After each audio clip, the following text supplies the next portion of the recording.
오늘 하나님 말씀은 오직 예수 감사 이런 말씀으로 은혜를 나누고자 합니다. 하나님을 믿는 백성들에게는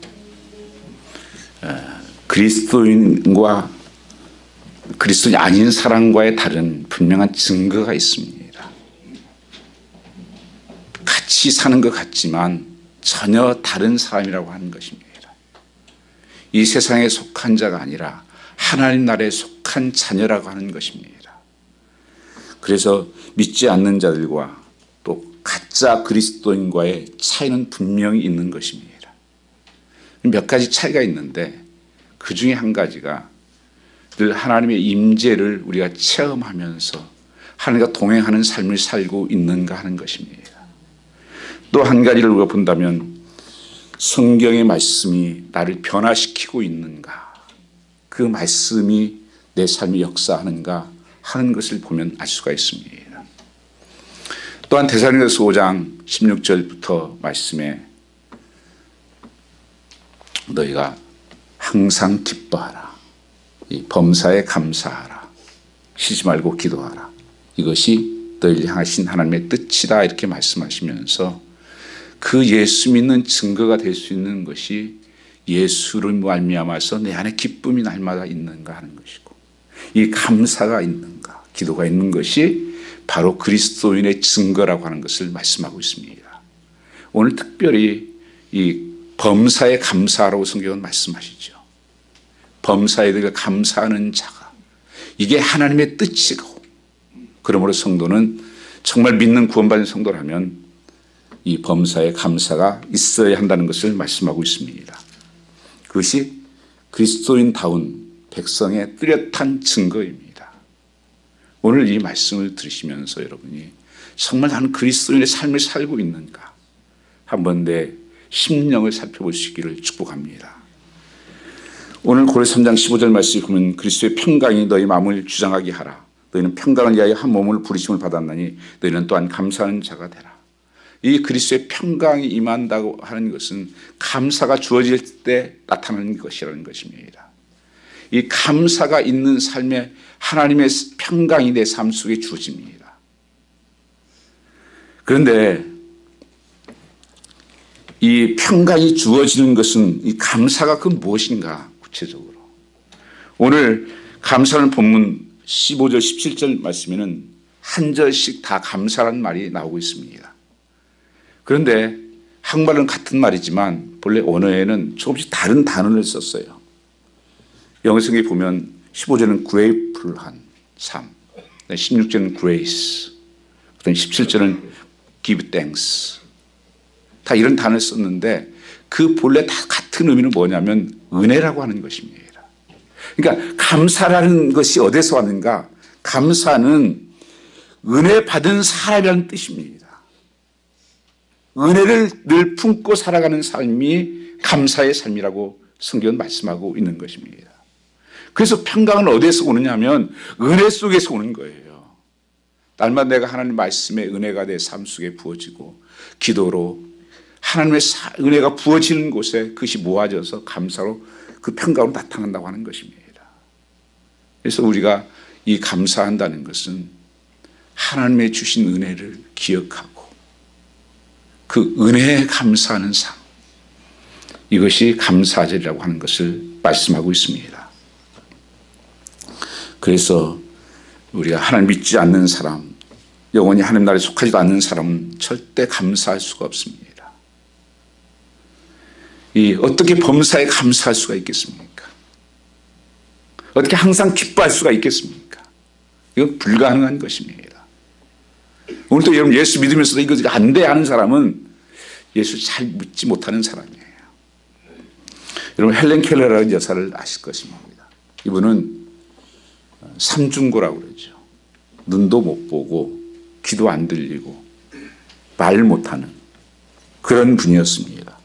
그럼에도 불구하고 대학도 졸업하고 그것도 우등생으로 또 많은 책을 썼고 돌아다니면서 복음을 전했습니다. 그가 노년에 한 신문기자가 이렇게 물었습니다. 이따금 하나님께 불평하고 원망하는 적은 없었습니까? 앨런 켈러가 이렇게 얘기합니다. 없습니다. 나는 하나님께서 내게 베풀어 주신 은혜를 생각하면서 감사하기에도 시간이 부족한 사람입니다. 언제 불평할 시간이 있습니까? 그가 임종 때 남긴 글이 참으로 나의 인생은 아름다웠다. 하나님 감사합니다. 우리 살아가면서 우리가 그렇게 고백하죠. 어떤 사람과 헤어지면서라든지 떠나면서 감사했습니다. 이 참 이 고백이 될 수 있다면 진정으로 이건 그리스도인이라는 것을 알 수가 있습니다. 그가 마지막에 쓴 글 중에서 이런 기도가 있죠. 3일만 내가 볼 수 있게 된다면, 그래서 3일 주어지면 나는 하나님 지으신 그 아름다운 것을 보고 또 사람들 만나고 그렇게 행복할 것이다. 그리고 마지막 날에는 하나님이 3일 동안 볼 수 있게 해주신 것 감사합니다. 이 고백을 할 것입니다. 아니 3일만 보아도 정말 하나님께 그 귀중한 한 날은 감사할 거라고 이 고백하는 이 아이, 여러분 날마다 보고 살고 날마다 누리고 살면서도 우리는 이 감사가 식어져 가고 있다는 사실을 우리는 알 수가 있는 것입니다. 참으로 감사가 있는 사람이 구원받은 하나님의 자녀라고 하는 사실을 성경은 말씀하고 있습니다. 사도 바울은 데살로니가서에서 말씀에서 이 데살로니가서는 본래 이 마지막 살아가는 성도들을 향해서 쓴 글입니다. 마지막 성도가 살아가는 삶 속에서 너희가 어떻게 살아야 될 것을 말씀하시면서 주는 것이 5장 18절에 있는, 한번 여러분 성경 말씀 아시겠지만 본문 한번 찾아보겠습니다. 데살로니가서 5장 18절 말씀 우리가 보면 범사에 너희가 감사하라. 이는 그리스도 예수 안에서 너희를 향하신 하나님의 뜻이다. 이렇게 말씀하신 거예요. 너희가 범사에 감사하는 것은 성도의 당연한 바고 하나님의 뜻이다. 이렇게 말씀하셨다고 하는 것입니다. 그것이 그리스도의 삶의 모습이요 하나님의 기대라고 하는 것입니다. 이 한 해 우리가 만난 모든 사건에서, 모든 지나온 삶에서 모든 것을 감사할 수 있는가 하는 것입니다. 그러나 어떻게 그렇게 할 수 있냐고 아마 반문할 것입니다. 목사님 어떻게 그걸 감사해요? 참으로 올해도 수많은 나름대로 환난을 만나기도 하고 역경을 만나기도 하고 정말 아픔을 만나기도 하고 고통 가운데 있는, 지금도 있는 분들이 있을 텐데 어떻게 하나님 범사에 감사할 수 있습니까? 그래서 어떤 원망이 있고 불평이 있을지 모르겠습니다. 우리가 원하지 않았고 환영할 수 없었던 질병과 사고와 수치와 실패, 치열한 싸움에서 어떻게 우리가 이 감사를 할 수 있는가 하는 것입니다. 성경은 믿는 자들은 할 수 있다고 말씀하고 있는 것입니다. 왜 이것이 가능할까요? 그것은 모든 것이 하나님의 뜻을 이루는 것이기 때문에 그렇습니다. 인생에 대해서 감사를 느끼지 못하는 이유가 있죠. 내가 원하는 바로 되지 않았기 때문입니다. 내가 계획한 대로 되지 않고 내 뜻대로 되지 않고 내 마음대로 되지 않기 때문에 우리가 낙심하고 좌절하고 불행해하는 것입니다. 그래서 그렇게 안 되는 이유를 갖다가 사람들에게 찾는 것입니다. 또는 아내 때문이고 또 남편 때문이고 자녀들 때문이고 누구 때문이고, 그래서 내 삶은 불행하고 난 슬프다고 고백하는 것입니다. 내 뜻이 이루어지지 않았기 때문에 감사가 안 되는 것입니다. 우리는 그 뒤에 오는 주님의 은혜를 바라보지 못하기 때문입니다. 그리스도인은 누굽니까? 예수님을 닮아가는 제자가 아닙니까? 우리의 구원자시오 예수님께서 지금 십자가 달리면서 그렇게 말씀하셨습니다. 내 뜻대로 마옵시고 아버지의 뜻대로 되기를 원합니다.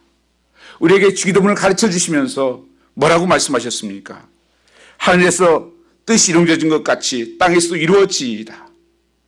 하나님의 뜻이 이루어지기를 원합니다. 주님의 평생 삶은 내 뜻, 내 계획 이루어지는 것이 아니라 하나님의 뜻이 어떻게든 이루어지기를 소망하고 그걸 바라보고 살았던 분입니다. 그러면 지금을 믿는 제자들, 지금 닮아가는 제자들은 어떻게 살아야 하냐고요. 우리 삶에도 하나님의 뜻이 이루어지기를 소망하고 사는 것입니다. 그렇다면 내 뜻대로 되지 않았다고 해도 우리는 감사할 수가 있다고 하는 것입니다. 우리는 하나님의 뜻을 믿기 때문이죠. 나를 너무 잘 아시고 나를 지으신 그분이, 나의 형편을 아시고 상을 아시는 그분이 나를 인도하고 계시는데 그분의 뜻이 있겠지. 우리가 이렇게 믿는다면 우리는 그것까지도 감사할 수가 있게 된다고 하는 것입니다. 로마서 8장 28절 말씀을 보면 하나님을 사랑하는 자, 그 뜻대로 부르심을 입은 자들에게는 모든 것이 협력하여 선을 이룬다, 이렇게 말씀하십니다. 모든 것이 협력하여 선을 이룬다. 그게 무슨 말씀이에요? 내 살아가는 삶 속에서 고통과 아픔과 또는 역경과 곤란과 이 부족함과 이런 모든 것을 합쳐서 하나님께서는 가장 좋은 것을 만들어내신다. 그래서 하나님의 뜻을 이루어간다고 하는 것이에요.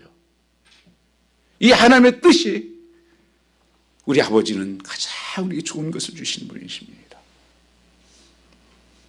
아버지를 또 아들에게 좋은 것 줄 줄 알거든 하물며 너일까 보냐, 믿음이 적은 자들아.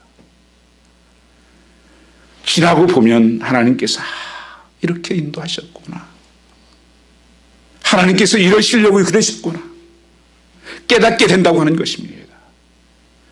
그런데 우리는 대개 어떤 우리 사람이 여러분 이성적이라고 생각합니까? 감성적이라고 생각합니까? 이성적일 것 같지만 사람은 감성적인 반응을 합니다. 여러분들 어떤 일이 생기면 그저 마음부터 흔들리잖아요. 큰일 났다, 이거 어떡하지? 그건 3초에 3초. 믿음의 반응을 하지 않는 것입니다. 신앙은 믿음의 반응을 하는 것입니다. 성령도 우리의 연약함을 도우시라니 마땅히 우리가 기도할 바를 알지 못하나 오직 말할 수 없는 탄식 우리를 위하여 친히 간구하시니라. 그러면서 뭐라고 말씀하냐, 27절에 보면 8장 27절에 마음을 살피신 이가 성령이 생각을 하시나니 성령이 하나님 뜻대로 성도를 위하여 간구하십니다. 그 하나님의 간구의 기도도 뭐냐, 하나님의 뜻대로 간구하는 거예요. 여러분, 내 뜻대로 하면 큰일 나요. 그게 좋은 것 같지만 잘못하면 큰일 납니다. 그래서 하나님의 뜻대로 되어주십시오. 하나님 원하시는 대로 되어주십시오. 이게 참된 성도의 기도죠. 그리고 내 삶도 지금 어떤 역경을 만나고 한 달 만났다고 할지라도 내 뜻대로는 안 되는 것 같지만 하나님은 알고 계시고 역사하고 있다고 하는 사실을 보게 하는 것입니다. 그래서 우리는 먼저 감사하는 거예요. 하나님 감사합니다. 하나님이 이루실 것을 보고 감사하는 것입니다. 결과가 무엇이죠? 협력하여 선을 이루느니라. 이 선이라는 최고의 축복이에요. 하나님의 복입니다. 선을 이룬다. 가장 아름다운, 내게 가장 좋은 때 가장 좋은 것으로 채우시는 역사라고 말씀하는 거예요. 그래서 그리스도의 최고의 선은 협력하여 선을 이루는 것이며, 로마서 8장 18절에 그 말씀을 하시죠. 고난과 역경과 모든 걸 통해서 하는 영광을 받으신다. 그 35절 말씀을 보시면 8장에 같이 한번 찾아보겠습니다. 그게 나쁜 일도 우리를 하나님의 사랑에서 단절시킬 수 없고 같이 한번 읽겠습니다. 누가 우리를 그리스도의 사랑에서 끊으리요? 환난이나 공고나 박해나 기근이나 적신이나 위험이나 칼이나. 이 기근이 뭐예요? 경제적 시련, 사업의 실패, 적신이 뭐 질병들, 위험이 뭐예요? 도난이나 파고, 도산, 이런 모든 것들도 그 하나님의 사랑에서 어떤 것도 끊을 수가 없느니라. 하나님이 협력하여 가장 내게 선을 이루어 가시는 분이시다 하는 것을 바울은 고백하고 있는 것입니다. 이건 대표적인 케이스가 요셉 아닙니까? 요셉의 삶을 보면 정말 이렇게 고난을 해도 되나?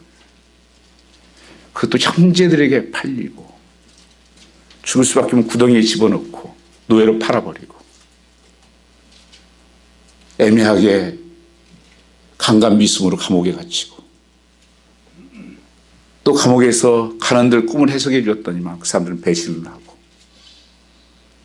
하나 풀리는 것 없는 그의 삶, 다 막힌 것 같은 이 고난의 삶 속에서 나중에 그 형제들을 만나게 되죠. 그게 창세기 42장 5절부터 나옵니다. 만나서 요셉이 첫 마디가 뭐였습니까? 형들은 이제 큰일 났다. 우리 죽는 날이다. 우리가 요셉이 여기서 만나. 우리가 팔아서 얼마나 핍박을 하고 그랬는데. 근데 요셉이 한 말 들어보세요. 같이 한번 읽어보겠습니다. 당신이 날 이곳에 팔았다고 해서 근심하지 마소서. 한탄하지 마소서. 하나님의 생명을 구원하시려고 나를 당신들보다 먼저 보내셨나이다. 이게 놀라운 고백이. 아니 어떻게 이런 고백이 됩니까? 지금 형들 덜덜덜 떨고 있는 거예요. 우리 다 죽었다 이제. 아 요셉이 총리가 됐어. 요셉의 말은 형들 근심하지 마. 형들 평등 아니야. 하나님이 뒤에 6절 7절 보면 그렇게 고백합니다. 우리 나와 우리 가족과 우리 나라를 구원하시기 위해서 하나님이 나를 먼저 보내신 거야. 하나님이 하셨어. 하나님이 이루신 거야. 그러니 걱정하지 마소서. 그 7절 8절 보면 하나님이 큰 구원으로 당신의 생명을 보존하고 후손을 세상에 두시려고 나를 당신들보다 먼저 보내셨은즉 그런즉 이리 보낸 자는 당신들이 아니요 하나님이셨습니다. 이 하나님의 뜻을 알기에 오늘 이 고난에서도 요셉은 불평하거나 원망했다는 기록이 없어요. 늘 하나님 함께 하셨다는 고백이 나옵니다. 그 이유가 뭐예요? 그는 하나님의 꿈이 있었습니다. 하나님 나와 함께 하시고 하늘 기사를 통해서 이루실 꿈이 있었어요. 이 대가를 통해서 하나님 역사하실 것을 보았기 때문입니다. 오늘 여러분 삶 속에서 우리가 범사에 감사할 수 있는 이유가 바로 여기에 있다고 하는 것입니다. 그래서 먼저 감사해보는 삶이 되는 것입니다. 이 삶을 하나님 축복하십니다.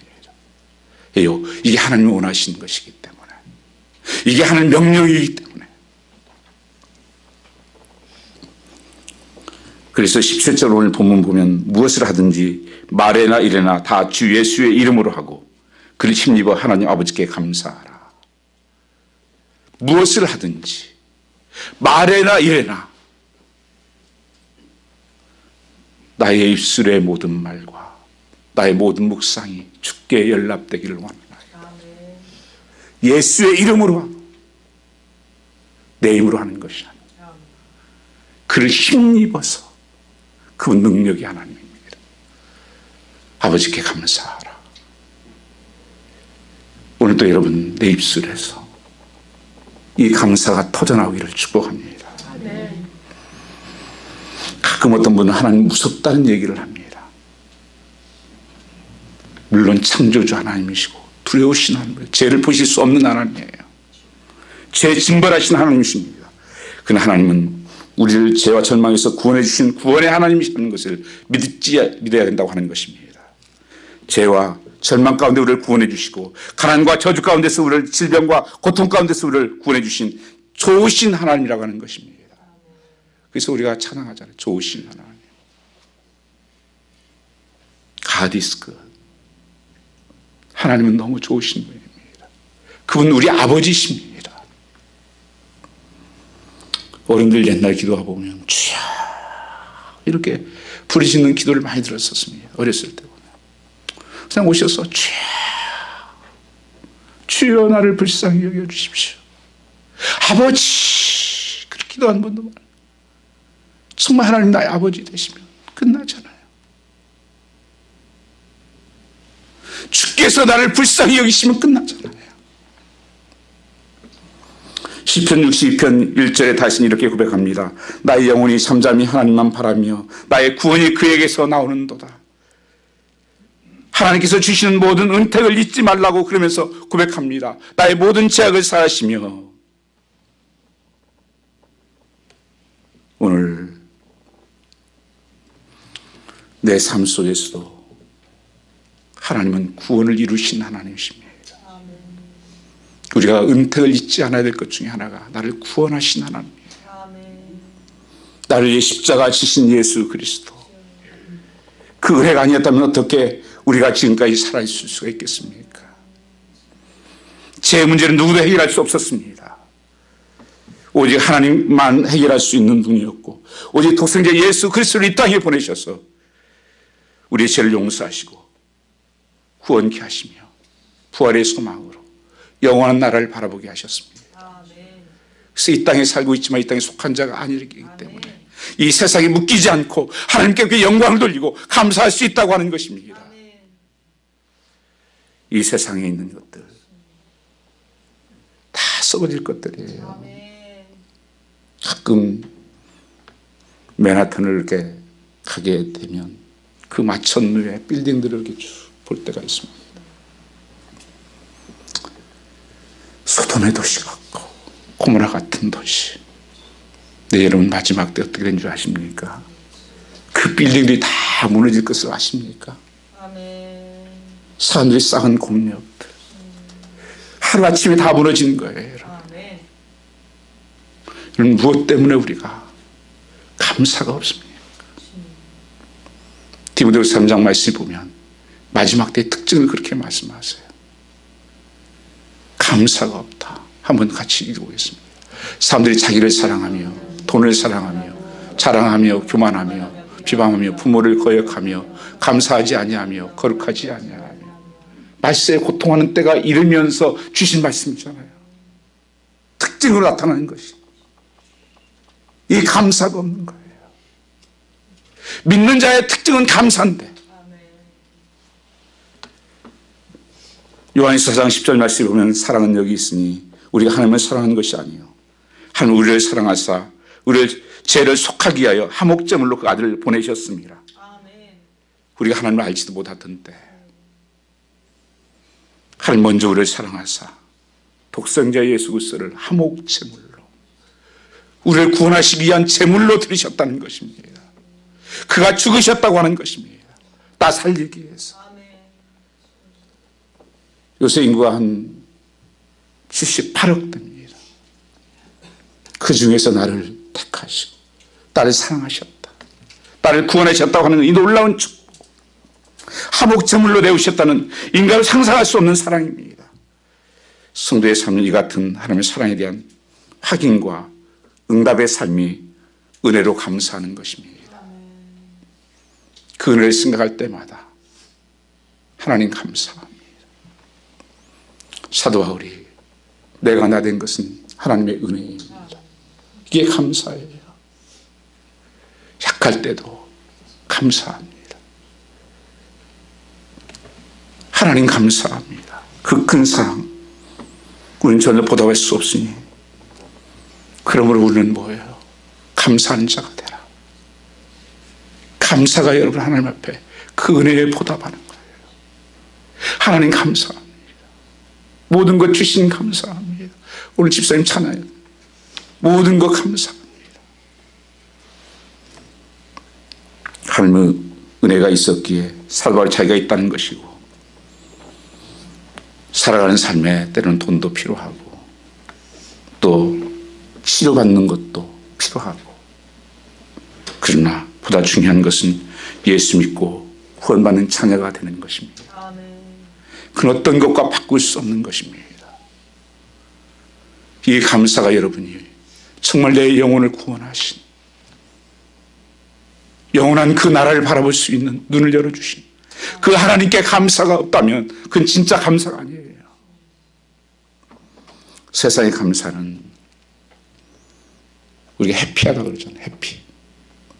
해피는요, 해픈에서 온 거예요. 그때 상황에 따라서. 세상 사람은 그래요. 금방 좋았다가 금방 나빴다가 이 변덕이에요. 우리의 감사는 범사의 감사예요. 아플 때도 감사해요. 방해도 감사해요. 기뻐도 감사해요. 축복받아도 감사해요. 하나님이 하셨습니다. 하나님의 것입니다. 하나님 것입니다. 하나님 손 안에 있습니다. 그렇기 때문에 우리는 낙심하지도 않고 모든 것에 감사함으로 하나님께 나가는 것입니다. 그래서 오늘 하나님 은혜에 감사하는 생활을 해야 됩니다. 속죄의 감격은 감사로 표현되고 이 같은 일생을 통하여 성도를 지배하게 되는 것입니다. 예수님 때문에 들어가게 될 하나님의 나라, 이 영광의 나라가 얼마나 찬란한지 바라보면서 날마다 소망 중에 살게 해 주십시오. 빙점의 작가 미우라마 야코, 여러분들 제 또래 됐던 분들은 많이 그 책 읽으셨을 거예요. 이 질그릇에도 썼고 빙점이라는 그 책을 써서 제가 명보극장에서 본 기억이 있습니다. 그분은 굉장히 병을 많이 앓았던 분이에요. 오랜 순간 병상에 누워 있었고 심한 폐결핵과 여러 가지 질병으로. 그런데 하나님의 치유함을 받고 그 남편을 통해서 또 예수를 믿게 돼요. 그래서 정말 그때 당시에 좀 날아가는 것 같았다. 하나님의 사랑과 그 남편의 헌신과 그 희생을 통해서 끝까지 기다려주고 함께했던 분.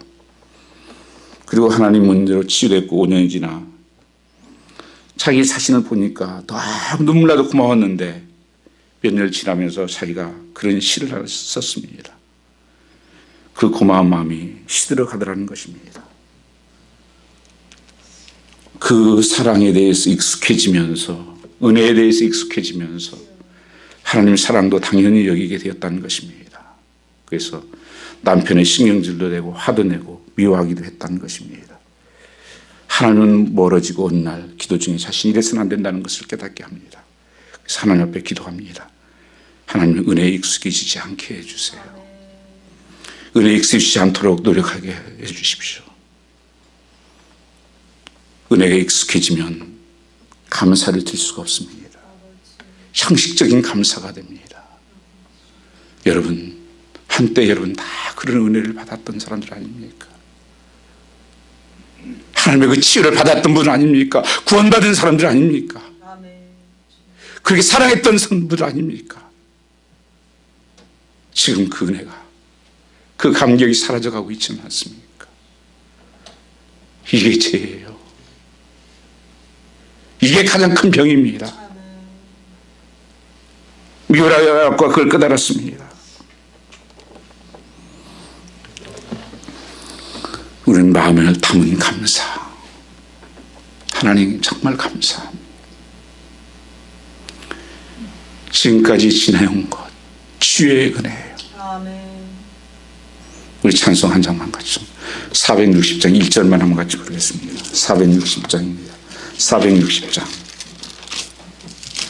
이 찬은 저희 어머니도 참 많이 불렀던 찬입니다. 460장 1절만 같이 부르겠습니다.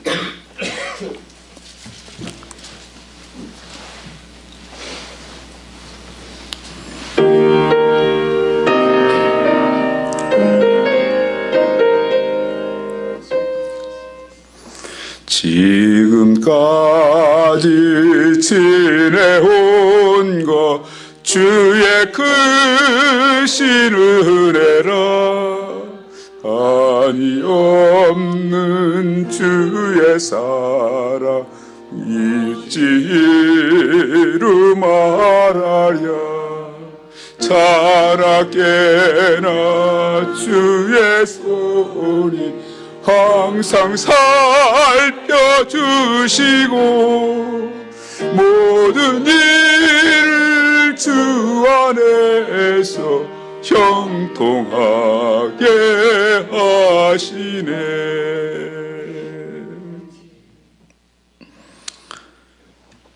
아메리카 신들에게 꿈을 안고 떠났던 메이플러에 탑승했던 사람과 한 사람 엘리자베스 합친스라는 자매가 영국에 있는 자기 어머니에게 쓴 편지 한 통이 있습니다. 16세기 중반에 영국 성경회 신도들은 기독교를 믿는 사람들을 핍박했습니다. 많은 성직자들을 순교당했습니다. 극심한 핍박을 통해 견디지 못하고 청교도는 1620년 8월 14일 메이플라워라는 배를 타고 102명이 미국을 출발합니다. 여러분 이거 엠파이어 스테이트 빌딩이 102층이죠. 그때 공황 때 지어진 거예요. 경제공황 때 미국이 가장 어려울 때 그게 102명이 메이플라워에 탔던 인원을 생각해서 102층을 지은 겁니다. 그때 이들은 항해를 출발 2달 후 이들이 가지고 있던 식량이 거의 전부 다 소모하게 됐습니다. 지도자는 하루하루의 비상식량을 이제 비축할 필요가 있다고 느껴졌고 그때 지도자가 그렇게 합니다. 금식 후 날을 선포합시다. 이렇게라도 양식을 좀 우리가 비축을 해야 됩니다. 그때 한 다른 리더가 이렇게 말합니다. 물론 금식도 중요합니다. 그러나 하나님께 감사해 우리가 기도를 합시다. 감사의 날로 정합시다. 그래서 그들에게 감사하는 기도가 열리기 시작합니다.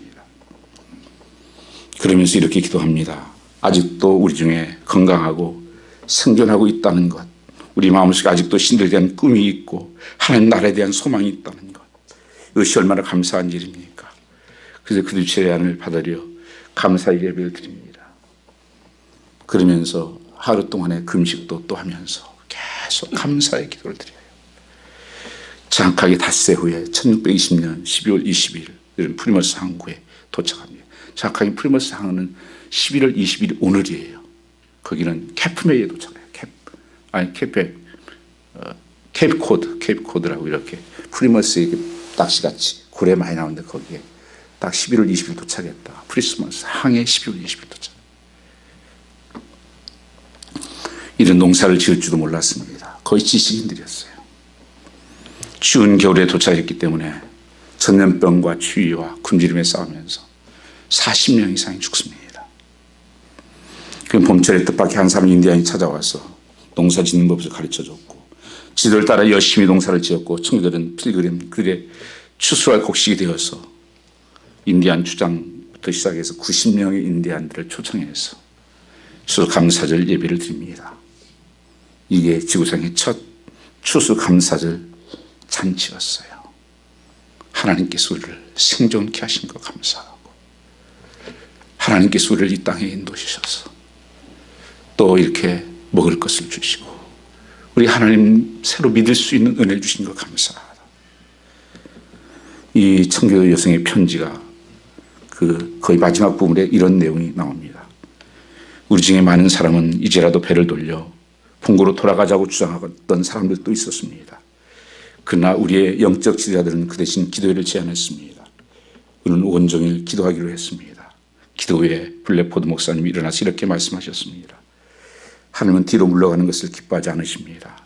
앞으로 나가기를 원하십니다. 이제 우리 하나님 뜻에 순종해야 됩니다. 우리는 항해를 계속하기로 원합니다. 끝까지 우리는 그 항해를 마칠 수가 있었습니다. 어쩌면 살아가는 삶이 이민사로 갈수록 어려워지는 것을 저는 봅니다. 저도 이민 4년, 40년 지나면서 지금처럼 사실 한인 이민들이 힘들고 어려울 때가 없어요. 그러나 여러분, 우리는 살아가는 삶은 영적인 싸움이에요. 악한 영과의 싸움입니다. 우리는 여기서 승리하셔야 됩니다. 사랑과 형편에 물러서지 마시고 오늘도 하나님의 말씀을 붙잡고 오늘 여기 말하고 말씀합니다. 너희 말씀이 풍성히 거하여 하나님 말씀을 붙잡고 인도하는 삶을 살았던 이 청교들처럼 이 미국이 그냥 만들어진 거 아니에요.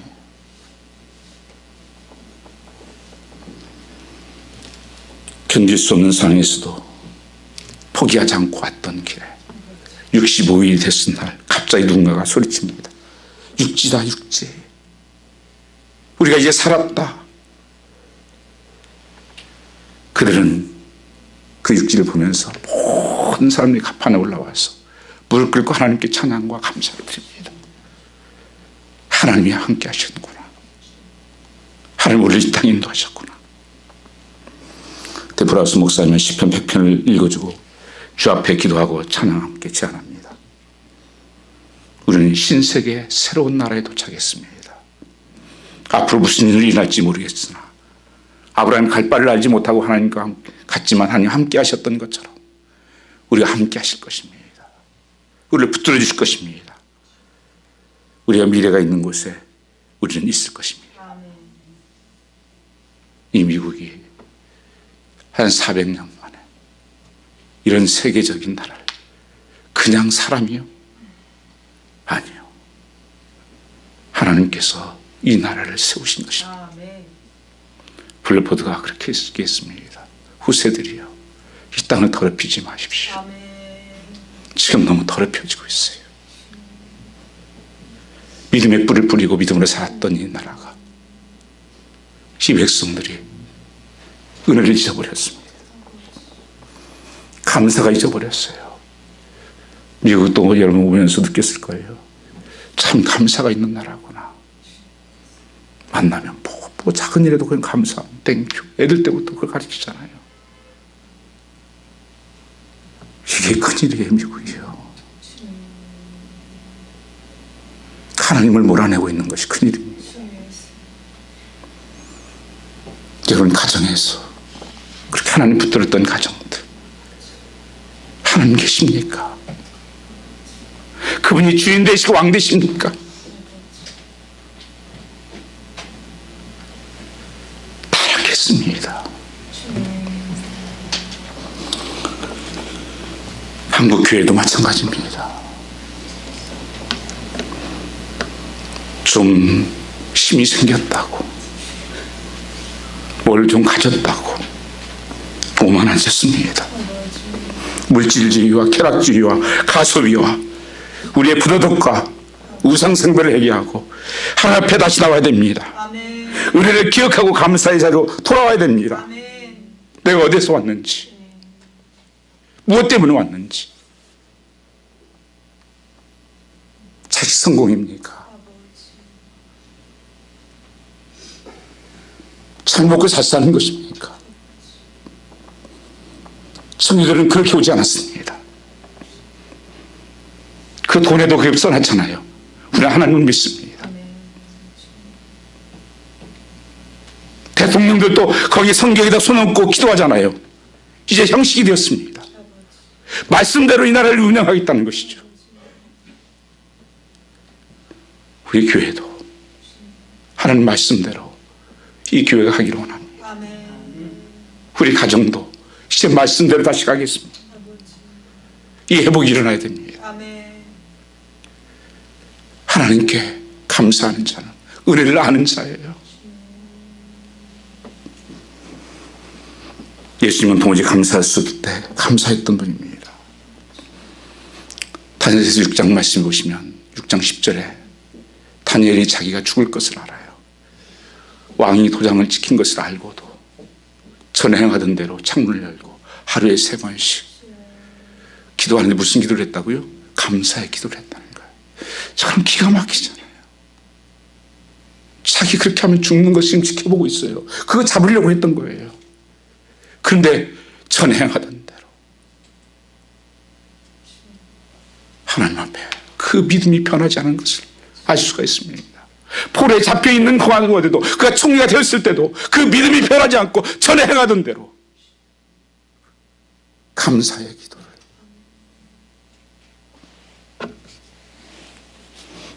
요한복음 6장 11절 말씀에 5,000명이 넘는 무리를 앞에서 보리떡 5개를 가지고 물고기 2마리를 가지고 하나님께 감사의 기도를 합니다. 거기에 기적이 일어났습니다. 요한복음 11장 41절 말씀에 보면 나사로가 죽은 지 나흘이 되어 냄새가 나는 무덤 앞에서 하나님께서 감사의 기도를 드립니다. 아니 무슨 소리 하는 거예요 지금? 나의 기도를 들으신 하나님 감사합니다. 마태복음 11장 25절 말씀에 보면 수많은 병자를 고치시고 귀신 들린 자를 깨끗게 하시며 많은 사람들 오히려 해결치 않은 보실 때 예수께서 우리가 감사의 기도를 드렸습니다. 십자가를 지시기 전날 제자들과 만찬을 나누면서 자기를 버리고 부인할 제자들을 향해서 포도를 주시면서 하나님께 감사의 기도를 드립니다. 그때 우리 안에 계신 주님이시 힘들고 어려워도 고통 속에서도 주님의 삶은 하나님의 뜻을 이루는 것이었고 그것은 감사였습니다. 여러분 마음에 그 아쉬움도 아직도 믿지 못하신 분 계십니까? 우리 16절 읽고 마치겠습니다. 3장 16절입니다. 그리스도의 말씀이 너희 속에 풍성하게 거하여 모든 지혜로 피차 가르치며 권면하고 시와 찬미와 신령한 노래를 부르며 마음의 감사함으로 하나님을 찬양하고. 그리스도의 말씀은 곧 그리스도라고 하는 것입니다. 그 예수님을 눈으로 보지 못하고 손을 만지지 못하지만 말씀으로 계심을 믿고 내 안에 함께 계신 그분, 오늘도 그 하나님을 찬양하고 그 주님께 감사하는 이 기간이 될 수 있기를 주님으로 축원합니다. 시간 한번 같이 통성으로 기도하겠습니다. 오 아버지 하나님, 이 감사의 계절, 우리를 구원하신 그 은혜, 붙들어 주신 그 은혜, 함께 하신 그 은혜가 오늘 또 우리의 심령에 흐르게 하여 주시옵소서. 주님은 내 안에 계시고 나와 함께 하시는 주님, 내가 나 된 것은 하나님의 은혜입니다. 여기까지 인도하신 분도 하나님의 은혜입니다. 오늘도 예배할 수 있는 것도 하나님의 은혜입니다. 은혜가 떨어진 삶, 다시 한번 아버지 하나님 은택을 잊지 말지어라고 주님 말씀하셨습니다. 오늘 또 내 안에 계신 예수 그리스도, 그분만 높아지게 하여 주시고 아버지 하나님 감사가 회복되게 하여 주시옵소서. 하나님의 뜻을 믿기에 오늘 힘들어도 아파도 감사할 수 있는 것은 하나님께서 나를 영원한 구원의 나라로 천국으로 인도할 뿐 아니라 이 땅에 살면서도 하나님께서 우리를 지키시고 또 아버지 하나님여 풍성한 삶으로 채워질 것을 믿기 때문입니다. 오 아버지 하나님, 우리 속에 이 감사가 불붙듯 일어나게 하여 주시옵고 우리 심령을 사로잡게 하여 주시옵소서. 늘 감사가 앞서게 하여 주시옵소서. 감사가 기적이 되게 하여 주시옵고 감사가 하는 능력 되게 하여 주시옵소서. 감사한 자에게서 축복하시는 그 축복이 넘치게 하옵소서. 주께 감사하며 예수님 받들어 기도 올렸사옵나이다. 우리 다 같이 찬송 같이 하겠습니다.